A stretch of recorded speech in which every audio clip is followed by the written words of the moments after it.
1 Coríntios capítulo 3. Todo mundo com a Bíblia. O espírito mundano causa dissensões nas igrejas. Olha só. Paulo agora vai mostrar a todos os irmãos da igreja de Corinto que os problemas que acontecem dentro da igreja é o espírito do mundo querendo tomar conta do espírito de Deus. É o espírito do mundo querendo afastar o espírito de Deus da vida das pessoas dentro da igreja. Porque o problema não é a igreja, o problema são as pessoas que compõem a igreja. Não é isso? Pois bem, então o foco aqui agora é esse espírito mundano e Paulo, ele diz o seguinte, versículo 1: E eu, irmãos, não vos pude falar como espirituais, mas como carnais, como meninos em Cristo. Um ponto importante aqui. Veja bem, olha só, um ponto importante aqui. Você vai ver, você que vai estudar comigo, 1 e 2 Coríntios, você vai ver que a igreja de Corinto era uma igreja, ao nosso ver, uma igreja, como eu posso dizer, uma igreja aparentemente muito fervorosa. Porque os irmãos de Corinto gostavam de falar em mistérios, os irmãos de Corinto gostavam de profetizar. Ao nosso ver, a igreja de Corinto era uma igreja avivada, aparentemente era uma igreja avivada. Mas Paulo, que foi o primeiro pastor daquela igreja, conhecia muito bem os irmãos e Paulo classifica aqueles irmãos como meninos, bebês na fé. Então aqui a gente aprende uma grande lição. E deixa eu falar com você sério aqui. Olhe, grito, pulo, muita língua não significa que a pessoa ou que a igreja é espiritual. Deixa eu ser bem sincero com você. Tem muitas pessoas que usam desses artifícios para se afirmarem, para que você que é ouvinte ache que ela é uma pessoa espiritual. E você vai ver, inclusive, o apóstolo Paulo dizendo assim, ó, lá na frente: pare com isso, eu prefiro que vocês falem uma palavra compreensiva do que 3 palavras que ninguém entenda. Aí Paulo vai até dizer assim, ó, quando você estiver em público e falar em línguas estranhas, alguém tem que interpretar, porque o objetivo é que os outros sejam abençoados e edificados. Então, o correto quando você falar em línguas estranhas é para a sua própria edificação, se não tiver interpretação. Então, claro, a gente está todo mundo é crente, todo mundo conhece os dons espirituais, não tem problema as pessoas falarem línguas estranhas, não tem problema. Agora veja bem, eu aqui, agora estou numa rádio, sendo ouvido por milhares e milhares de pessoas. Eu começo agora a falar em mistérios. Ó, tem pessoas não evangélicas me escutando agora, tem taxista, Uber, que estão me escutando agora, e o passageiro nunca não é evangélico e tudo. Aí vai dizer, esse cara é doido, esse cara é doido. Mas tem pessoas que insistem nisso e estão fora daquilo que a palavra de Deus está ensinando. A prova é a igreja de Corinto, que tinha essas coisas em abundância. E Paulo está dizendo, ó, vocês são meninos. Vocês são meninos ainda. Vocês não cresceram espiritualmente. Vocês gostam de barulho. Vocês gostam de impressionar as pessoas.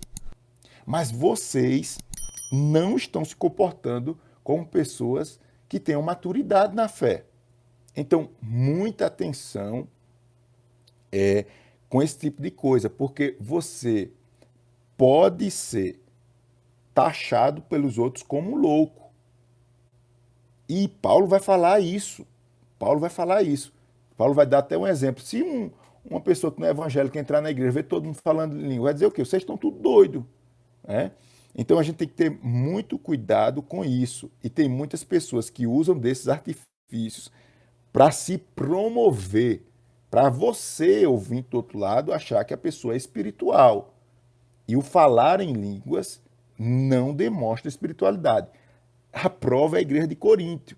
Lá para frente você vai ver, lá para o capítulo 5 ou 6, você vai ver a confusão aqui, armada, viu? Mas vamos continuar. Então, Paulo está falando a pessoas que tinham dons espirituais, mas eram tudo meninos na fé. Ele deixa isso claro aqui no primeiro versículo. Ele continua insistindo, né, nessa falta de maturidade dos irmãos da igreja de Coríntio. Ele diz assim, ó: com leite vos criei, e não com manjar, porque ainda não podieis, nem tampouco ainda agora podeis.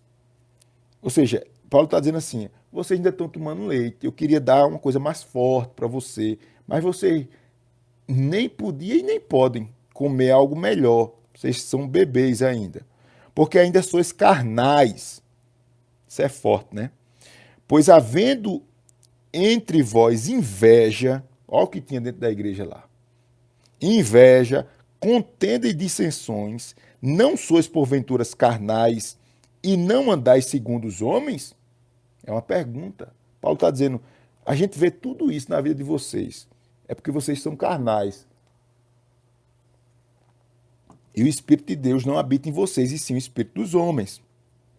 Porque dizendo um, eu sou de Paulo, e outro, eu de Apolo, porventura não sois carnais? Vamos lembrar aqui que Apolo era um grande pregador. A Bíblia fala muito pouco sobre Apolo, a gente não sabe muita coisa sobre Apolo, mas só que Apolo era um homem culto, dá para entender em algumas passagens lá em Atos dos Apóstolos. Mas, para a gente compreender aqui, Apolo era um líder religioso e muito habilidoso nas palavras. Capítulo 5. Pois quem é Paulo e quem é Apolo, senão ministro pelos quais crestes, e conforme o que o Senhor deu a cada um. Eu plantei, Apolo regou, mas Deus deu o crescimento. Então, toda vez que você vê na igreja, no meio do povo de Deus, esse grupinho, um grupinho é favorecido por fulano, o outro é favorecido por fulano, isso daí Deus não habita nesse negócio, não. Isso daí é carne pura. É o que estava acontecendo aqui na igreja. Versículo 7. Pelo que nem o que planta é alguma coisa, nem o que rega, mas Deus que dá o crescimento. Ora, o que planta e o que rega são um, mas cada um receberá o seu galardão segundo o seu trabalho. Porque nós somos cooperadores de Deus, vós sois lavouras de Deus e edifício de Deus. Segundo a graça de Deus que foi dada, pus eu, como sábio arquiteto, o fundamento, e outro edifica sobre ele. Mas veja cada um como edifica sobre ele. Ele está dizendo que Cristo é o fundamento de tudo, e cada um complementa ou ergue a sua obra. Agora, cuidado como cada um vai fazer, é isso que Paulo está dizendo. Porque ninguém pode pôr outro fundamento além do que está posto, que é Jesus Cristo. E se alguém, sobre este fundamento, formar um edifício de ouro, prata, pedras preciosas, madeira, feno, palha, a obra de cada um se manifestará. Na verdade, o dia declarará, porque pelo fogo será descoberta, e o fogo provará qual seja a obra de cada um. Paulo está dizendo que a obra de cada um será julgada. Isso daqui não é só para os líderes, não. Isso é para todos os cristãos. E aqui vale a pena, já que o foco aqui são as dissensões, vale a pena a gente lembrar o que Jesus falou. Certa vez Jesus falou que nós iremos dar conta de tudo que nós falamos. Isso é muito sério, porque as palavras, elas não caem no chão e morrem. Palavras são eternas. Por isso que nós estamos na Semana da Gratidão, na 4ª semana da campanha. Nós estamos aprendendo a agradecer. Nós estamos aprendendo a controlar a nossa língua. Toda vez que é lançada alguma palavra de maldição, toda vez que é lançada alguma palavra de queixa, alguma palavra que sai dos nossos lábios, que não brota de uma fonte espiritual, a gente está agora aprendendo a repreender isso e trocando isso por 3 palavras de bênção, 3 palavras positivas. Por quê? Porque, de fato, nós temos muitas dificuldades com a nossa língua. Então, Paulo está dizendo, em outras palavras aqui, ó, o fogo lá no dia, você pode reparar que no versículo 13, quando ele fala o dia a declarará, esse dia está com D maiúsculo. É quando Jesus vem e vai julgar suas obras. Sim, você vai dar conta de tudo que você fala. Eu também. Daí a importância dessa semana, a gente controlar a nossa língua. Amém? Quem está entendendo, diga amém, glória a Deus. Ó, aqui o meu YouTube, o da rádio tem muito mais, uma audiência muito maior, mais pessoas assistindo. Tem aqui 360 pessoas, só tem 178 legalzinho. Então, dá um like aí, viu? Quem está no meu YouTube, dá um like, dá um amém aí, aperta um joinha. Quem está pelo Instagram também, compartilha, porque esses ensinamentos não são só importantes para você, são importantes para outras pessoas. Então, enquanto eu respiro um pouquinho para a gente continuar, é o momento de você compartilhar, de você levar esses ensinamentos bíblicos para outras pessoas, viu? Faça isso em nome de Jesus. Tá vendo? Já aumentou o legalzinho aqui, ó, já está com 213. Pronto. O da rádio faz a mesma coisa. Quem está no Facebook faz o mesmo jeito. Vai compartilhando. Quem está no Instagram, aperta o coraçãozinho aí de lado. Compartilha. É uma forma de você adorar a Deus, ser canal de Deus para outras pessoas chegarem também a ter o conhecimento dessa campanha e estar conosco. Então, olha aí, coisa boa. Vamos lá, vamos crescendo. A nossa audiência são um número assim bem mais expressivo pelo rádio, mas a gente não pode deixar de valorizar as redes sociais não, porque o rádio tem um limite, só pega naquele lugarzinho ali. As redes sociais não, vai para o mundo inteiro. Então vamos arrochar o pé aí para a gente alcançar outras pessoas. Então, vamos aqui para a gente continuar. Sua obra vai ser colocada em julgamento. Ele usa a expressão de fogo aqui, irmã Teresa. O fogo vai provar. O fogo vai dizer como é que está essa obra. E aí eu aproveitei e dei o exemplo da língua. Como nós devemos ter controle sobre a nossa língua. Muito cuidado, irmãos. Muito cuidado. Muito cuidado. O apóstolo Tiago vai dizer que de uma fonte não pode jorrar água boa e água salgada. Né? Muito cuidado. Ele continua ainda falando dessa prova das nossas obras e dizendo assim, versículo 14. Se a obra que alguém edificou nessa parte permanecer, esse receberá o galardão. E aqui tem um princípio poderoso. Se você entender isso, eu fico satisfeito. O que é, pastor Júnior? Olha só. O segredo da vida espiritual é a continuidade. Diga comigo assim, continuidade. Continuidade. Quem estiver dormindo aí, você fala bem alto, continuidade, para ele sonhar continuando. Continuidade. Por que, pastor Júnior, você está falando isso? Porque, olha só, nós não somos as pessoas mais preparadas. Nós não somos as pessoas mais santas. Nós não somos as pessoas mais ideais para estar onde a gente está. Não somos. Eu tenho essa plena convicção. Mas tem um negócio que Deus, ele sempre honra na vida do homem. É a perseverança, que eu estou chamando de continuidade. Repare comigo que nós somos especialistas em começar as coisas e não terminar. Nós temos esse mau costume. Nós encontramos uma desculpa. Não está legal. Pastor, eu acho que eu estou perdendo meu tempo. E é tanta coisa, tanta coisa, tanta coisa, tanta coisa, tanta coisa. Digite aí, continuidade. O segredo é continuar. Continuar. Vá chorando, mas continue.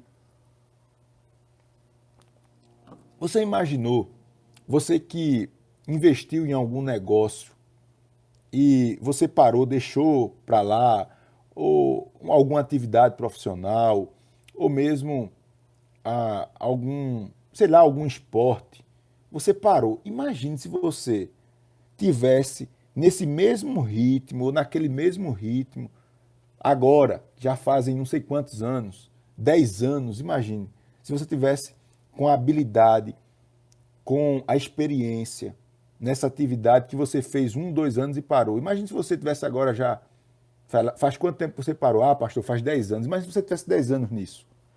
A experiência que você tinha nessa área. Talvez você até olhe para outras pessoas e diga, pastor Júnior, rapaz, fulano, ó, tá bem, pastor. E eu abri mão, eu deixei para lá, eu nem continuei, pastor. Perseverança é o segredo que eu estou chamando de continuidade. Então, Paulo está dizendo assim, ó, sua obra, sua vida espiritual vai passar pelo fogo. Não tem isso, não. Aqui não tem. Eu acho que sou, não. Ou você é ou não é. E quem vai dizer isso é o tempo. Quem vai dizer isso é o tempo. Então, o tempo vai lhe provar. Viu? O fogo vai chegar na sua vida. Se a sua obra é de palha, vai se queimar, não vai ficar nem as cinzas.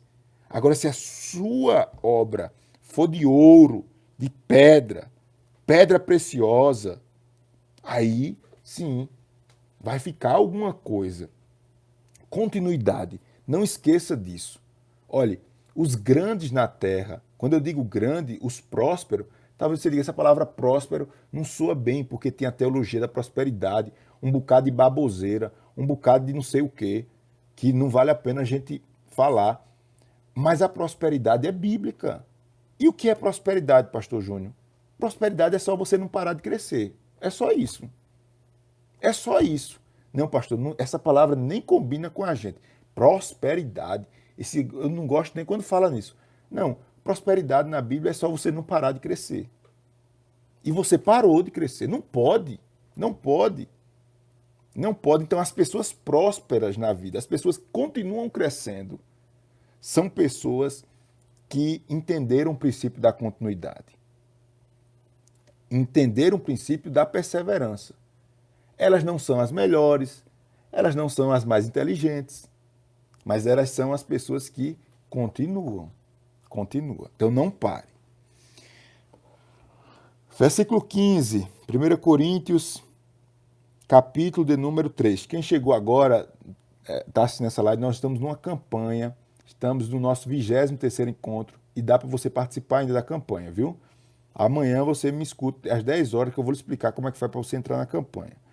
E se você quer continuar aí com a gente, abra a sua Bíblia, porque se você ficar só olhando para mim, não faz sentido, né? Não faz sentido. Você ficar só olhando para mim, você tem que estar acompanhando aí na Bíblia. Aí abre lá a sua Bíblia em 1 Coríntios, capítulo 3, versículo 15. Olha o que eu estava falando. Paulo vai dizer agora, ó, se a obra de alguém se queimar, sofrerá detrimento. Mas se o tal será salvo, todavia como pelo fogo. Não sabeis vós que sois o templo de Deus e que o Espírito de Deus habita em vós? Eu estava falando isso essa semana num aconselhamento pastoral. Estava falando para a pessoa a importância de você preservar o seu corpo longe das impurezas. E aí eu estava falando, era um homem, um varão, eu estava falando para ele a importância de se libertar, por exemplo, da pornografia. A pornografia é um pecado que você agride diretamente o seu corpo. E, pastor, mas não existe pecadinho nem pecadão. Quem disse a você? For dizendo isso a você, isso é a teologia do papagaio. Tá? Também me disseram isso. Existem sim pecados gravíssimos. aqui está um pecado, o pecado contra o seu corpo. Todo pecado que envolve a nossa vida sexual, sexo desordenado, sexo fora do casamento, traição, pornografia, esse tipo de coisa aí. Esses pecados são pecados que destrói, eu vou falar numa linguagem melhor, coloca Deus para fora da sua vida. Não, pastor, todo pecado coloca Deus para fora da vida. Não, o pecado contra o templo do Espírito Santo, o templo do Espírito Santo é a sua casinha, seu corpo, é a casinha de Deus. Você compreende assim? Quando você comete esse tipo de pecado, você está destruindo a casinha, tira a telha da casinha, começa a pingar na casinha, a casinha fica sem reboco, sem porta, sem luz, sem água, sem pavimento, a casinha vai se desfazendo e Deus fora. O Espírito de Deus, ele é extinto da sua vida.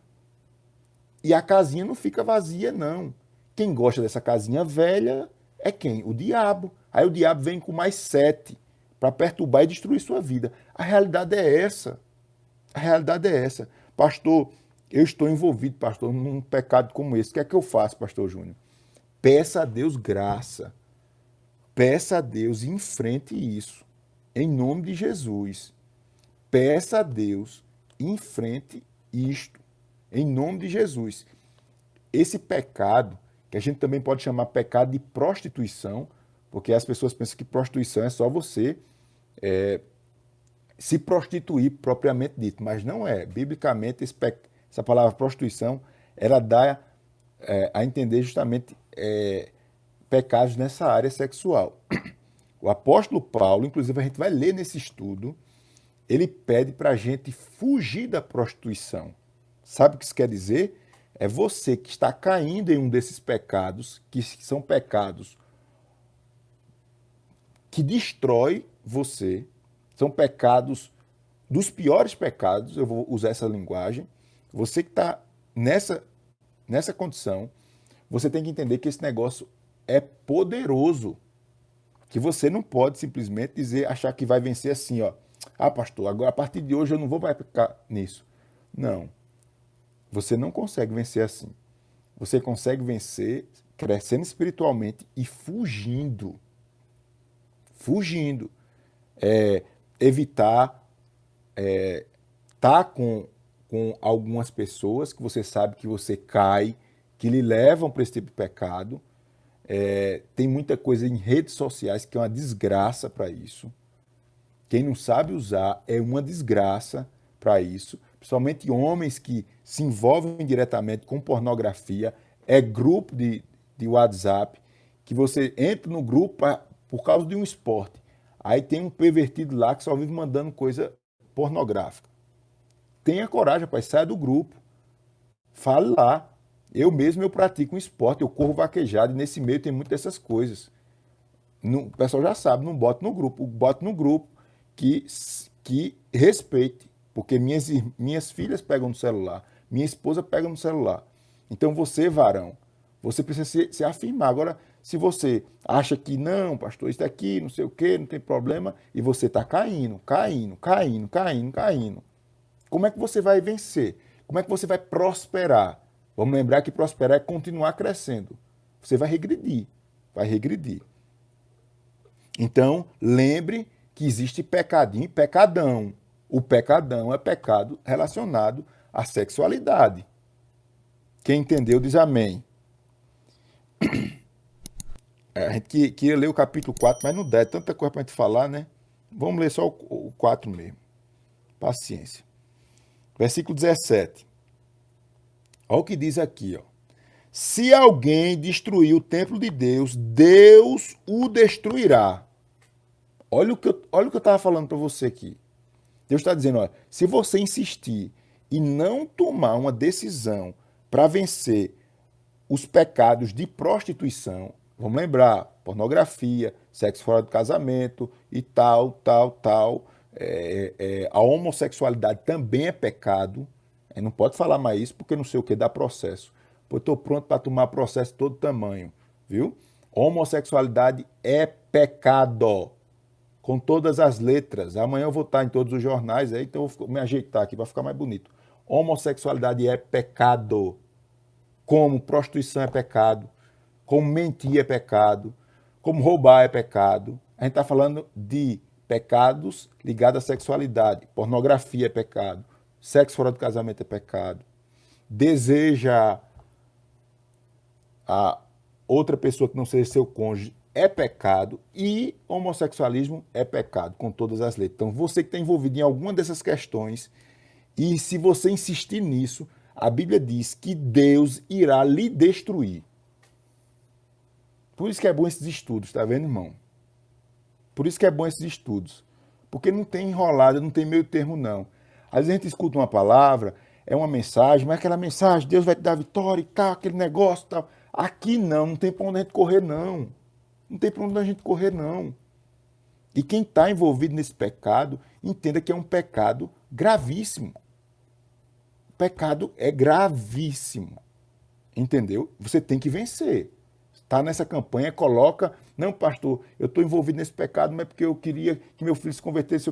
O foco é esse negócio aí na sua vida. Tem que tirar isso. Tem que vencer isso.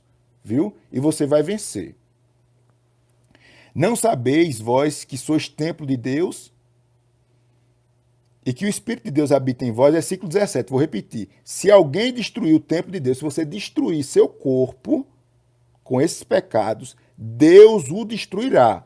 Porque o templo de Deus, que sois vós, é santo. E você não tem nem mais o que falar. Sabe por quê? Sabe por quê? Porque a gente vai ler aqui mais na frente, lá pelo capítulo 6, eu acho, 12, por aí. A gente vai ver Paulo dizendo que o seu corpo não é mais seu. Não é seu, não. Foi comprado por grande preço. Jesus comprou com sacrifício o seu corpo.